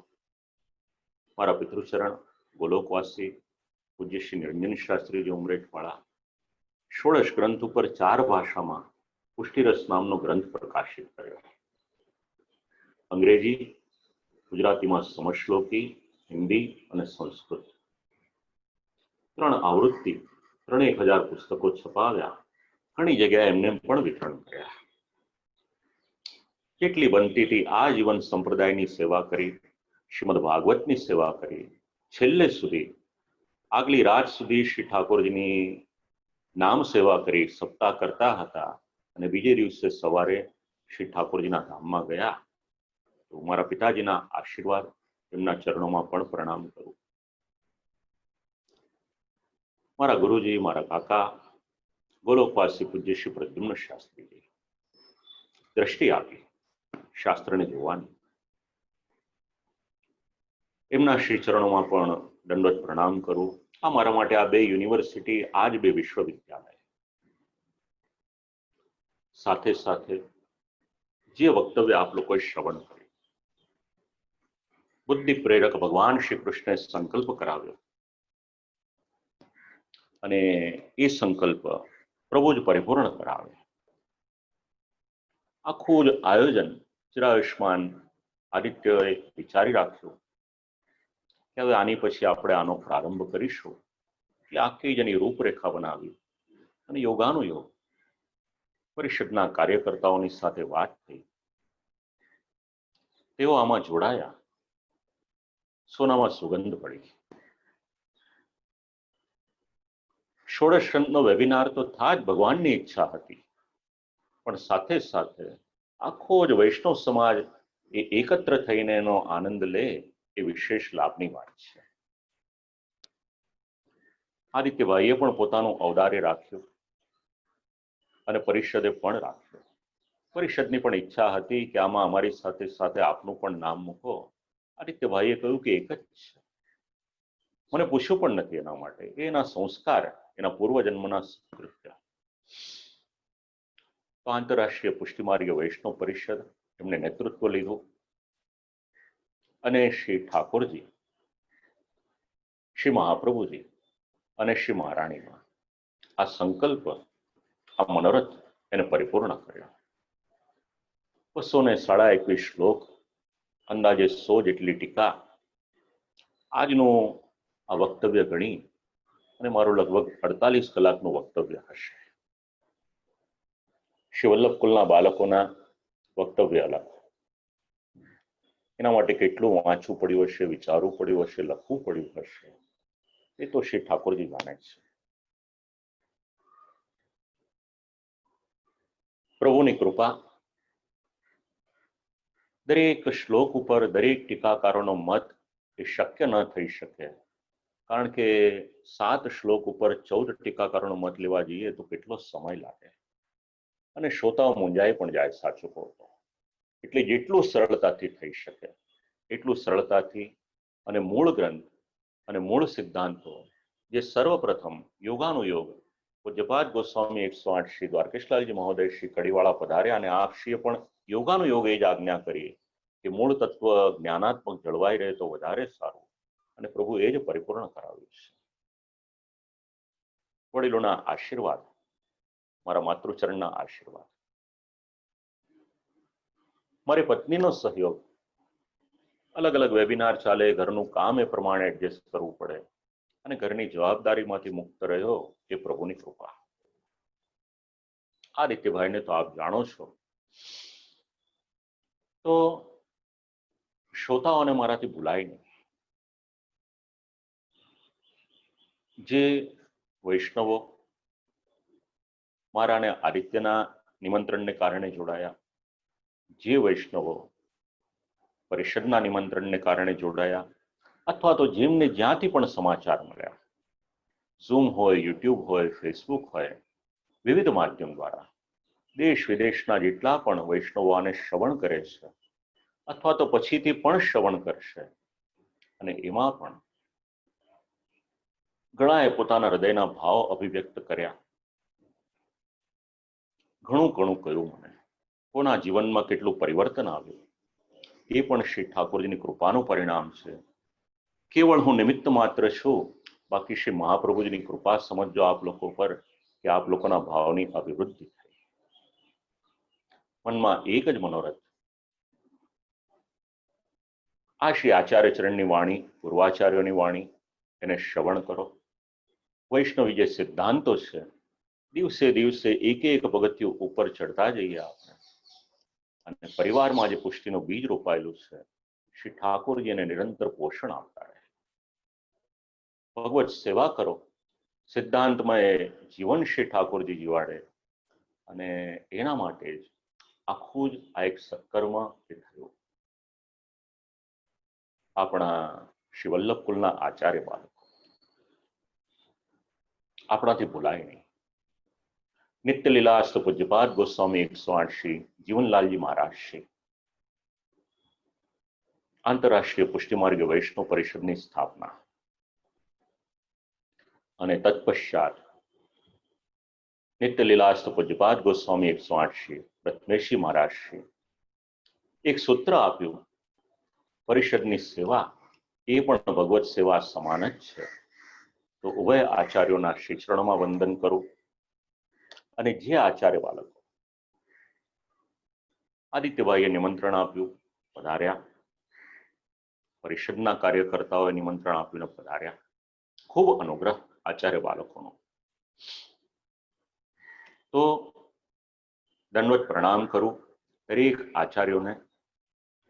પૂજ્યપાદ ગોસ્વામી 108 શ્રી દ્વારકેશલાલજી મહોદય શ્રી કડી, પૂજ્ય ગોસ્વામી શ્રી નિકુંજલતા બેટીજી મહોદયા શ્રી, પૂજ્યપાદ ગોસ્વામી 108 શ્રી મધુસૂદનજી રાજકોટ, પૂજ્યપાદ ગોસ્વામી 108 શ્રી યોગેશ કુમારજી મહોદય શ્રી વિલેપાર્લા, પૂજ્યપાદ ગોસ્વામી 108 શ્રી ગોવિંદરાયજી મહોદય શ્રી વાપી, પૂજ્યપાદ ગોસ્વામી 108 શ્રી ગોપીશ કુમારજી મહારાજ શ્રી મુંબઈ, પૂજ્યપાદ ગોસ્વામી 108 શ્રી પરાગ કુમારજી મહોદય શ્રી રાજકોટ, પૂજ્યપાદ ગોસ્વામી 108 શ્રી પ્રિಯಾಂકરાયજી મહોદય શ્રી જેતપુર, પૂજ્યપાદ ગોસ્વામી 108 શ્રી પ્રિયેન્દુ કુમારજી મહોદય શ્રી કાશી, ષષ્ઠપીઠાધીશ્વર પૂજ્યપાદ ગોસ્વામી 108 શ્રી શ્યામ મનોહરજી કાશી, પૂજ્યપાદ ગોસ્વામી 108 શ્રી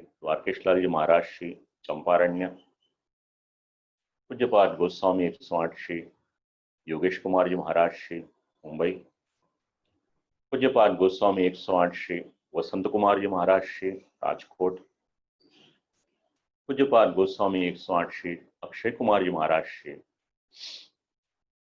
રાજકોટ, પૂજ્યપાદ ગોસ્વામી 108 શ્રી વસંત કુમારજી મહારાજ શ્રી પોરબંદર, પૂજ્યપાદ ગોસ્વામી 108 શ્રી યદુનાથજી મહોદય શ્રી કડી અમદાવાદ, પૂજ્યપાદ ગોસ્વામી 108 શ્રી પ્રસાદરાયજી મહોદય શ્રી જામનગર, પૂજ્યપાદ ગોસ્વામી 108 શ્રી વલ્લભરાયજી મહોદય શ્રી જામનગર, પૂજ્યપાદ ગોસ્વામી 108 શ્રી ભરતકુમારજી મહારાજ શ્રી પૂના, પૂજ્યપાદ ગોસ્વામી 108 શ્રી પંકજ કુમારજી મહારાજ શ્રી ગોકુલ, પૂજ્યપાદ ગોસ્વામી 108 શ્રી રઘુનાથજી મહારાજ શ્રી ગાઠો પર, પૂજ્યપાદ ગોસ્વામી 108 શ્રી જય વલ્લભલાલજી મહોદય શ્રી પોરબંદર, આપ સર્વના શ્રી ચરણોમાં સદૈન્ય દંડવત પ્રણામ કરું છું કે આપ સર્વે અમારી પર ખૂબ ખૂબ અનુગ્રહ કર્યો અને પુષ્ટિના જે સિદ્ધાંતો છે એનાથી અમને સર્વને પુષ્ટ કર્યા છે. આ આયોજનને એક ઐતિહાસિક આયોજન બનાવવામાં શ્રી વલ્લભકુલનો સહયોગ એ અવિસ્મરણીય રહેશે.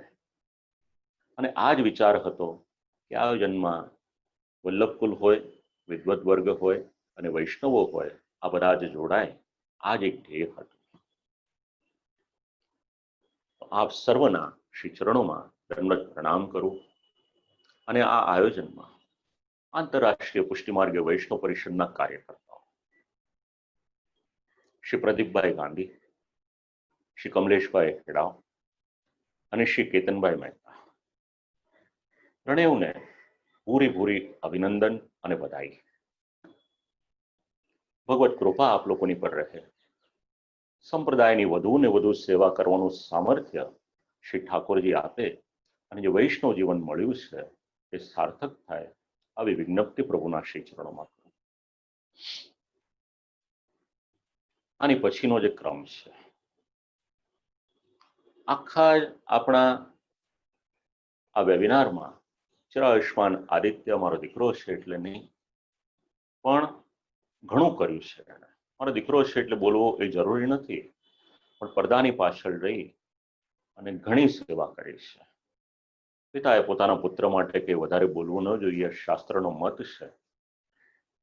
હું એને માન આપું, આદર આપું શાસ્ત્રના મતને, પણ તન મન ધનથી જેમણે સેવા કરી છે, પોતાની ખૂબ વ્યસ્તતા, પોતાના લેક્ચર્સ ચાલુ હોય, વેબિનાર ચાલુ હોય, એ છતાં પણ પૂર્ણ રીતે સમય સાચવ્યો છે.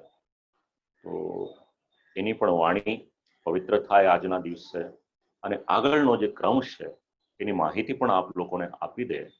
એના માટે આગળનું જે છે વક્તવ્ય, 10 મિનિટનું વક્તવ્ય ચિરાયુષ્માન આદિત્ય આપને શ્રવણ કરાવે અને પછી આપણે વિરામ લઈશું. અસ્તુ.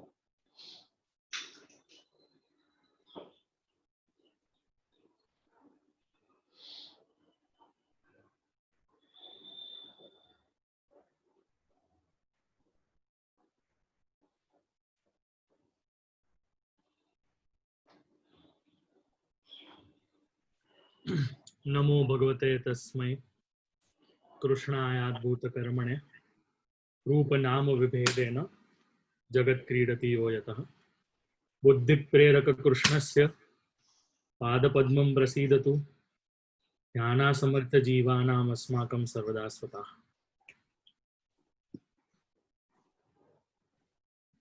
आप સૌને ભૂરી ભૂરી બધાઈ. શ્રી ઠાકોરજી પ્રતિ શ્રી ઠાકોરજી આપ લોકોએ જે ષોડશ ગ્રંથનું આસ્વાદન કર્યું, ષોડશ ગ્રંથના માટે આપણે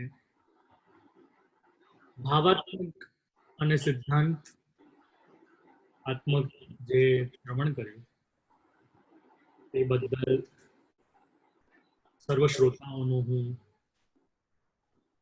આભારી છું.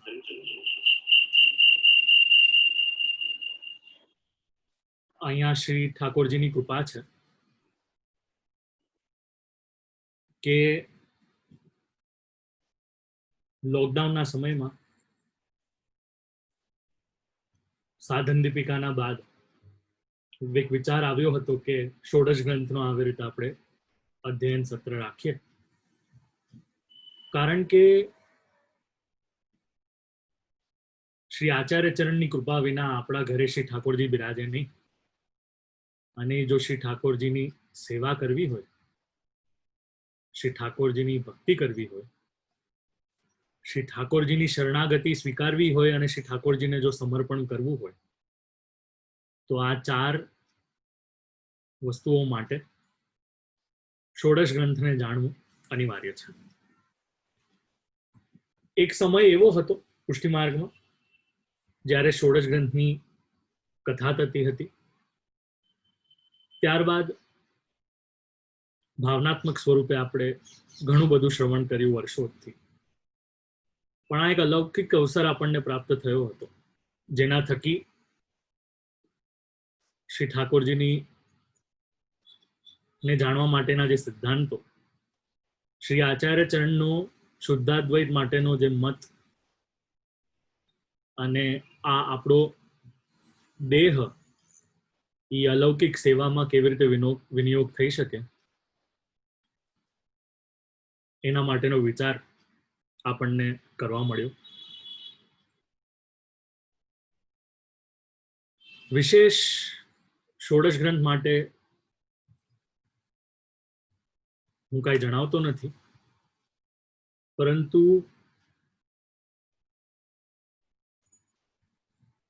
શ્રી ઠાકોરજી ની સેવામાં આપણું ચિત્ત સદાય રહે, તનવિત્તજા સેવા આપણા થકી શ્રી ઠાકોરજી કરાવે, અને લૌકિક કામનાઓને ત્યજીને અલૌકિકમાં આપણું મન લાગે. 84-252 વૈષ્ણવોનું અવગાહન કરતા રહીએ, અને શ્રી ઠાકોરજીની લીલા જાણીને ભક્તિ સુદૃઢ કરીએ. એ જ વિજ્ઞપ્તિ શ્રી ઠાકોરજીના શ્રીચરણમાં કરું છું. આગળ આપ લોકો માટે એક વધાઈ છે. આપ સૌ જાણો છો, જન્માષ્ટમીની વધાઈ બેસી ગઈ છે. હવે જાંજની વધાઈ પણ શરૂ થઈ ગઈ છે. મંગળવારના શુભ દિવસે જ્યારે પ્રતિપદા હશે, ત્યારથી 4 ઓગસ્ટથી 15 ઓગસ્ટ સુધી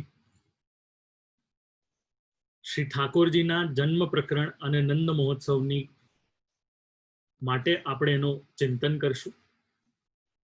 એના વક્તા પૂજ્ય શાસ્ત્રીજી મારા પિતૃચરણ હશે.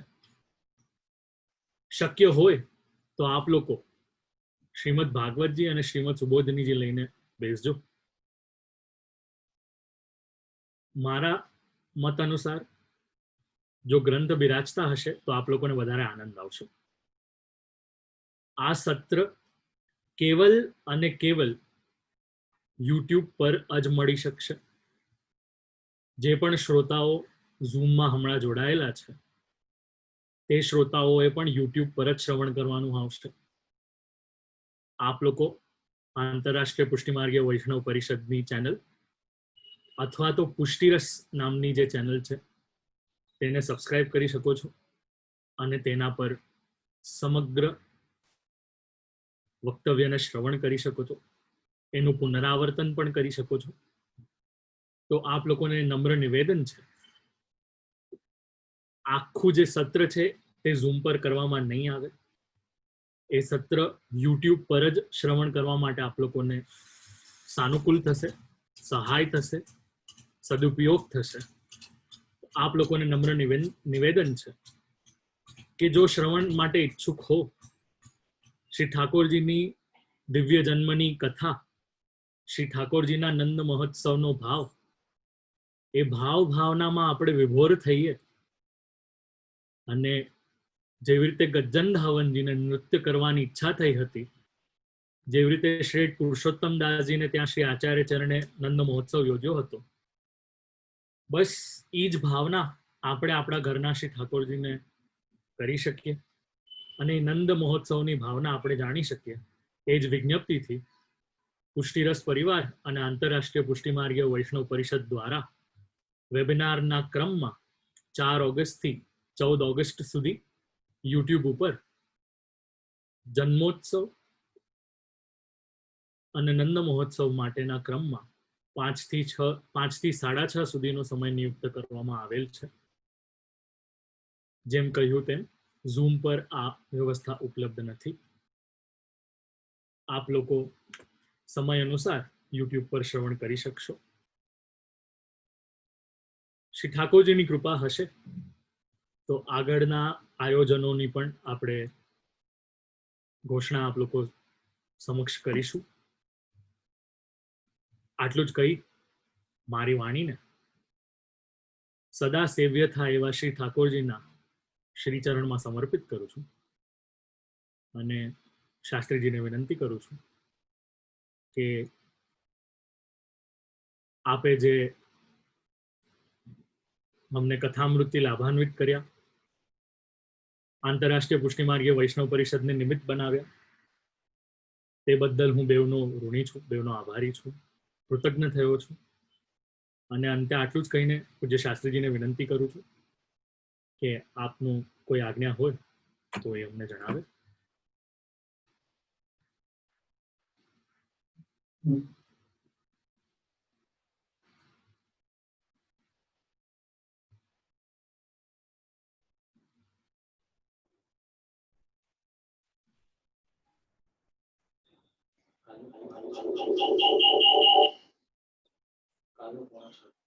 આવતીકાલનો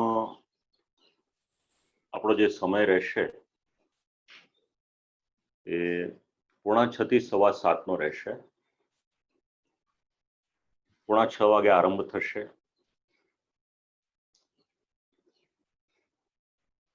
એક પ્રાથમિક માહિતી આંતરરાષ્ટ્રીય પુષ્ટિમાર્ગ વૈષ્ણવ પરિષદની સાથે આપ લોકોનો પણ એક સંબંધ બંધાયેલો છે, તો એના માટેની થોડીક જાણકારી આપણને જાણવા મળશે. સાથે સાથે સેવાફલમ ગ્રંથ, એમાં જે વિશેષ પૂર્તિ હશે, વિશેષ એક મત હશે, એ આપણને પૂજ્યપાદ ગોસ્વામી 108 શ્રી વલ્લભરાયજી મહોદય શ્રી આપશ્રીના દ્વારા જાણવા મળશે. આપશ્રીના વચનામૃત થશે. અને અંતે આટલું બધું આયોજન કર્યું છતાં પણ પડદાની પાછળ રહીને જેમણે કામ કર્યું છે, ઘણી સેવા કરી છે, પરિષદના પ્રતિનિધિ રૂપે આભાર દર્શન 5 મિનિટનું વક્તવ્ય એને પણ આપણે શ્રવણ કરીશું. તો આ આવતીકાલનો ક્રમ રહેશે.